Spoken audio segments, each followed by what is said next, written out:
Morning class. My name is Deepali Gupta. आज हम कर रहे हैं क्लास 7। सब्जेक्ट हमारा एसएसटी और चैप्टर चला है हमारा 13। देखिए ये 13 चैप्टर का क्षेत्रीय साम्राज्य है जो हमारे चैप्टर का नाम था। क्षेत्रीय साम्राज्य 1, इसमें हमने पढ़ा था दक्कन के बारे में, दक्कन में राष्ट्रकूट के बारे में, यादव के, चालुक्य, काकतीय और होयसल। अब हम दक्षिण भारत के बारे में पढ़ रहे थे, इसमें हमने पल्लव के बारे में पढ़ चुके थे। नेक्स्ट हेडिंग है हमारी पांड्या। ठीक है,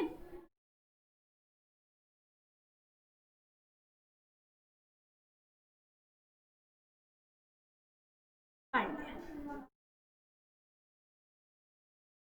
चलिए इसके बारे में हम पढ़ते हैं। ये हमारा पेय है।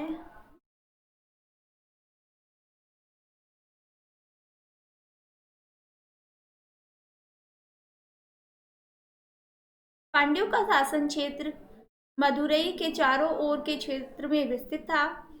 मार्को पोलो जब भारत आया तो उसने इनके साम्राज्य का भ्रमण किया और इनके बारे में लिखा।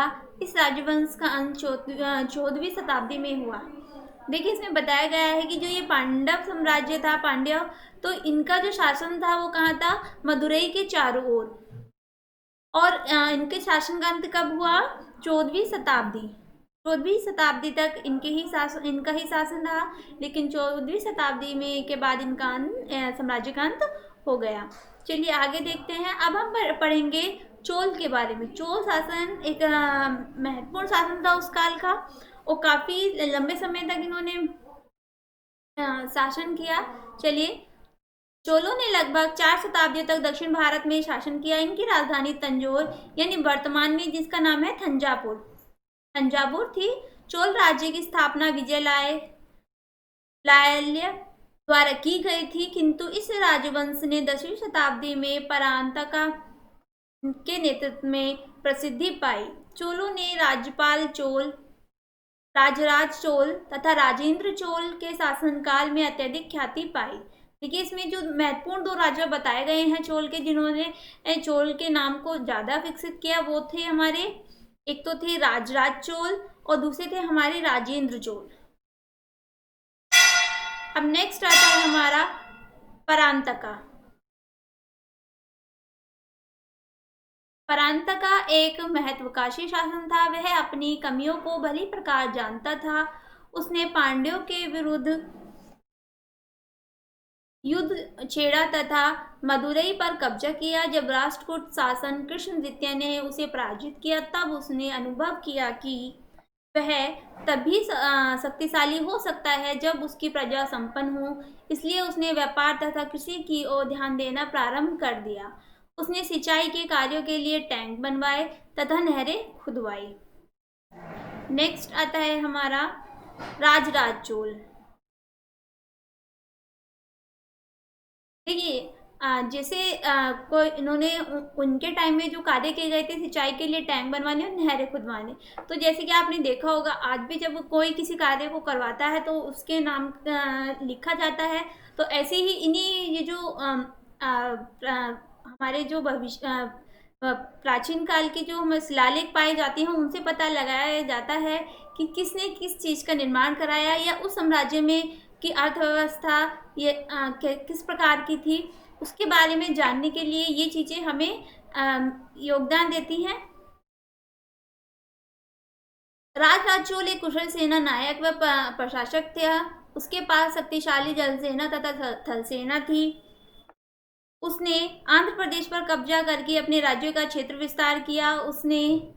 उसके राज्य के व्यापारिकों ने के दक्षिण चीन तथा अन्य दक्षिण पूर्वी देशों के साथ अच्छे व्यापारिक संबंध थे। इसलिए यह व्यापारिक मार्गों को सुरक्षित करने के लिए समुद्री मार्गों पर नियंत्रण स्थापित करना चाहता था। उसने अपनी जल सेना को सिलोन, श्रीलंका व मालदीव द्वीप समूह भेजा और तटवर्ती क्षेत्रों पर नियंत्रण स्थापित किया, लेकिन वह इन भागों पर अत्यधिक दिनों तक नियंत्रण नहीं रख सका। पश्चिम एशिया में व्यापारी भी उनके राज्य के व्यापार करने आए। उनमें से अनेक व्यापारियों ने उनके राज्य की स्थानीय स्त्रियों से विवाह कर लिया तथा यहीं बस गए। अब आता है राजेंद्र चोल। राजराज चोल का उत्तराधिकारी उनका पुत्र राजेंद्र चोल बना। उसने अपने पिता की क्षेत्र विस्तार नीति के अनुसरण किया। उसने चेरा तथा चालुक्य को पराजित करके उत्तर की ओर खदेड़ दिया। उसने गंगा नदी के तट पर पश्चिम बंगाल में पालों को पराजित किया। इस विजय के पश्चात उसने गंगेगौड़ चोल, गंगा को जीतने वाला चोल की उपाधि धारण की। उसने अपनी राजधानी तंजौर को गंगेगौड़ चोलपुरम या गंगा के विजेता का नगर का नाम दिया। पिता की भांति राजेंद्र चोल के पास भी एक शक्तिशाली जलसेना थी।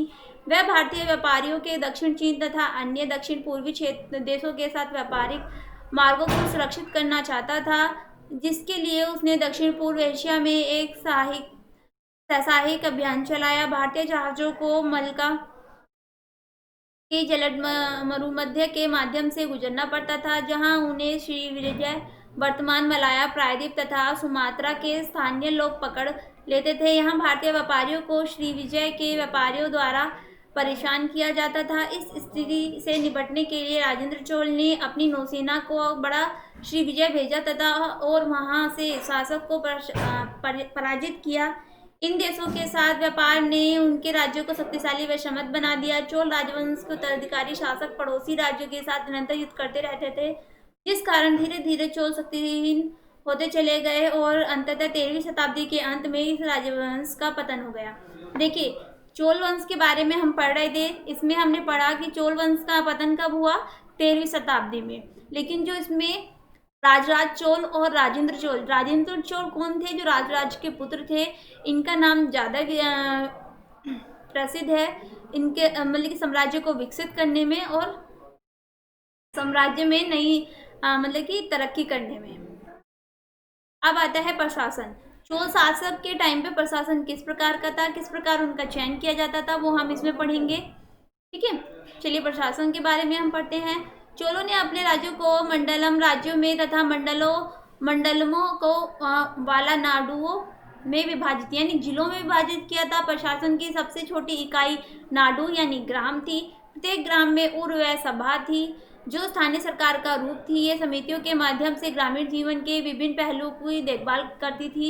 और ग्राम सदस्यों की एक सामान्य सभा थी, जबकि सभा पुरुष सदस्यों की समिति थी।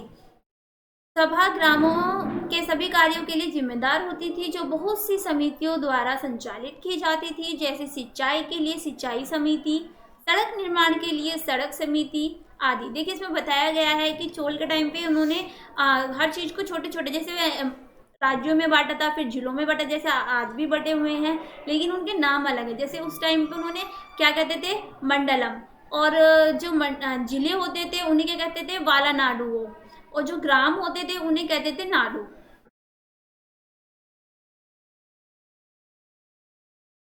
कुछ मुख्य नगर जैसे तंजौर, कांची, गंगेगौड़, चोलपुरम आदि का प्रशासन सीधा केंद्र शासन के अंतर्गत था। संपूर्ण प्रशासन राजा के नियंत्रण में था, जो मंत्री परिषद तथा पुरोहित यानी मुख्य पुजारी के सहयोग तथा सलाहों के साथ कार्य करता था। राजा उनकी सलाहों के अनुरूप कार्य करने के लिए बाध्य नहीं था, लेकिन वह उनके विचारों का सम्मान करता था। वह राज्य प्रशासन को सुचारू रूप से चलाने के लिए अपने अधिकारियों का अधिकारी पटक्रम को सौंपता था।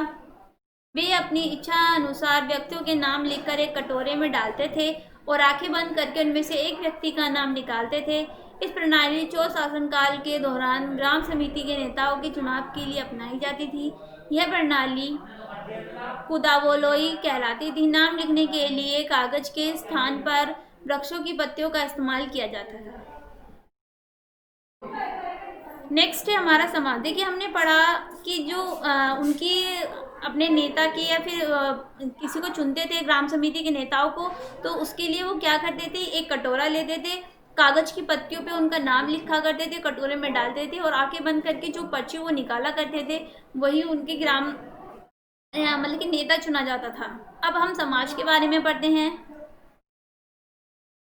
चोल समाज में पुजारी, व्यापारी तथा कृषक सम्मिलित है। व्यापारों उन्होंने इन्हें श्रमिक बना दिया था। व्यापारियों ने संघ बैंक का निर्माण किया था, जहां वे बड़े पैमाने पर व्यापार करने के लिए अपने संसाधनों को साझा करते थे। कृषकों को कृषि व सिंचाई के लिए बहुत सी सुविधाएं उपलब्ध कराई गई थी। पुजारियों को समाज में उच्च स्थान प्राप्त था और उनके लिए कर देना आवश्यक भी नहीं था। समाज में कुछ निम्न वर्ग के लोग भी थे और उनके प्रति भेदभाव का व्यवहार किया जाता था। अस्पृश्यता चलन में थी। इसके अतिरिक्त बहुत सी सामाजिक बुराइयां जैसे दहेज प्रथा भी प्रचलित थी। अब आता है तमिल क्षेत्र में कृषि विस्तार। तमिल के क्षेत्र में कैसे कृषि का विस्तार हुआ? चोलो शासकों ने यह अनुभव किया कि यदि वे अपने राज्य को शक्तिशाली बनाना चाहते हैं तो उन्हें अपनी प्रजा को समृद्ध बनाना होगा। अतः उन्होंने अपना ध्यान कृषि व व्यापार की ओर केंद्र किया। वनों व बंजर भूमि सहित उन्होंने बहुत से भूभाग का उपयोग कृषि के लिए किया। उन्होंने सिंचाई की सुविधाएं प्रदान कराने के लिए बहुत सी नहरें व तालाब खुदवाए। उस समय मंदिर अत्यधिक धन संपन्न थे, अतः उनके धन संसाधनों का प्रयोग सिंचाई परियोजनाओं को पूरा करने के लिए किया जाता था। बंजर भूमि ऐसे लोगों को आवंटित की जाती थी जो उस पर कृषि करने को सहमत हो। प्रजा की समृद्धि के परिणाम स्वरूप जनसंख्या में वृद्धि हुई, जिस कारण और अधिक भूमि खेती के अंतर्गत ली गई। पूर्व उपलब्ध भूमि में से और अधिक उत्पादन के प्रयास भी किए गए। कृषि विस्तार के साथ साथ हस्तकलाओं व उद्योगों को भी प्रोत्साहन दिया गया। आबादी बढ़ने के साथ साथ विभिन्न वस्तुओं का व्यापार भी बढ़ा। मसालों व अन्य उत्पादों की दूसरी देशों में अत्यधिक मांग थी, इसलिए व्यापार भी अपनी आय का एक हिस्सा कृषि पर खर्च करने लगे। अब आते हैं नए सिद्धांत। चोल राजवंश के द्वारा कौन कौन से नए सिद्धांत बनाए गए वो हम पढ़ेंगे इसमें।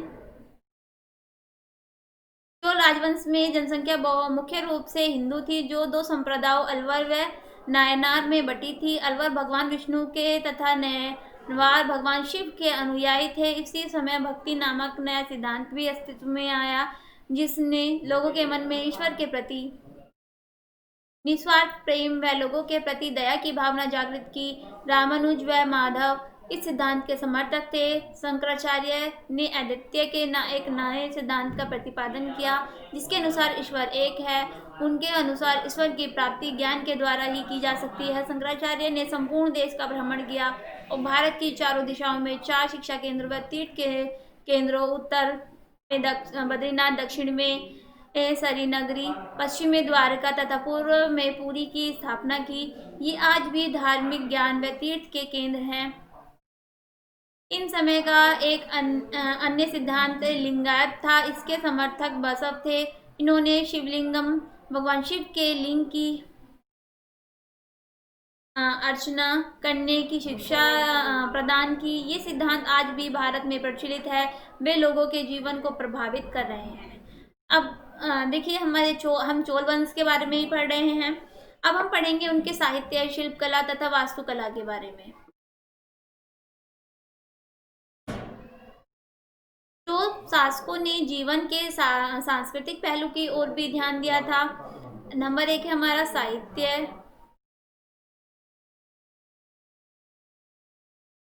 चोल काल का साहित्य के क्षेत्र में एक बड़ा योगदान है।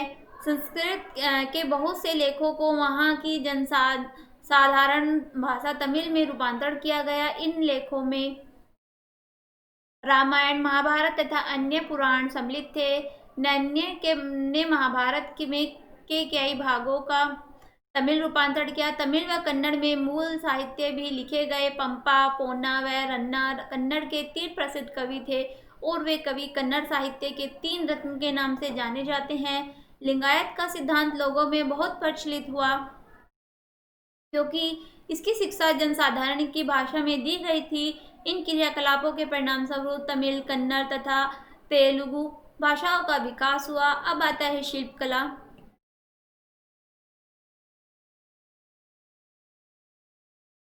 चोल शासनकाल के दौरान शिल्पकला की एक समृद्ध परंपरा का पालन किया जाता गया था। पत्थरों व कांसा नामक धातु में से देवी देवताओं की मूर्ति गढ़ी जाती थी, गढ़ी यानी बनाई जाती थी। नटराज की कांस्य मूर्ति यानी भगवान शिव की नृत्य करते हुए शिल्पकला का एक सुंदर उदाहरण है। देखिए, ये हमारी जो मूर्ति है ये नटराज की मूर्ति कहलाती है। मंदिर साम्राज्य क्रियाकलापों के केंद्र थे, इसलिए इन पर विशेष ध्यान दिया जाता था। व्यापारी जन सामान्य के साथ साथ राज भी बड़ी धनराशि मंदिरों को दान करते थे, जिसके फलस्वरूप मंदिर संपन्न होते गए। इन मंदिरों द्वारा सिंचाई व्यवस्था व अन्य सामाजिक क्रियाकलापों के लिए दान दिया जाता था। प्रारंभ में मंदिर साधारण व छोटे होते थे, जिनमें एक कक्ष होता था। बाद में जब मंदिरों में अन्य सामाजिक कार्य संपन्न किए जाने लगे, तब इनका निर्माण बड़े क्षेत्रों में बहुत से कक्षों व अन्य सुविधाओं के साथ किया जाने लगा। मुख्य देवता की मूर्ति को मध्य कक्ष में रखा जाता था, जिसे गर्भगृह कहा जाता था। गर्भगृह का प्रवेश एक बड़े हॉल से होकर जाता था, जिसे मंडप कहते थे। गर्भगृह के ऊपर एक ऊंचा शिखर होता था। मंदिर को संपूर्ण क्षेत्र ऊंची व सजी हुई दीवारों से घिरा होता था, जिसे गोपुरम कहते थे। मंदिरों को दीवार पर सुंदर नक्काशी की गई थी, जिसे देवी देवताओं के चित्रों से सजाया गया था। महाकाव्य के दृश्यों को भी दीवारों पर चित्रित किया गया था। अब आता है शिक्षा के बारे में। चोल साम्राज्य में शिक्षा किस प्रकार थी तथा कौन शिक्षा का कार्य करता था। मंदिर शिक्षा के केंद्र थे, यानी जो चोल राज्य के समय मंदिर हुआ करते थे, वहीं पर शिक्षा ग्रहण की जाती थी। पुजारियों का मुख्य कार्य बच्चों को शिक्षित करना था। इन मंदिरों में पढ़ाए जाने वाले विषय भाषा, साहित्य, गणित, धर्म आदि थे। ठीक है, ये चैप्टर था हमारा 13। ये हमारा यहीं ख़त्म होता है। इस चैप्टर के जो बुक एक्सरसाइज है वो आपको व्हाट्सएप के माध्यम से भेज दी जाएगी। आज के लिए इतना ही। Thank you.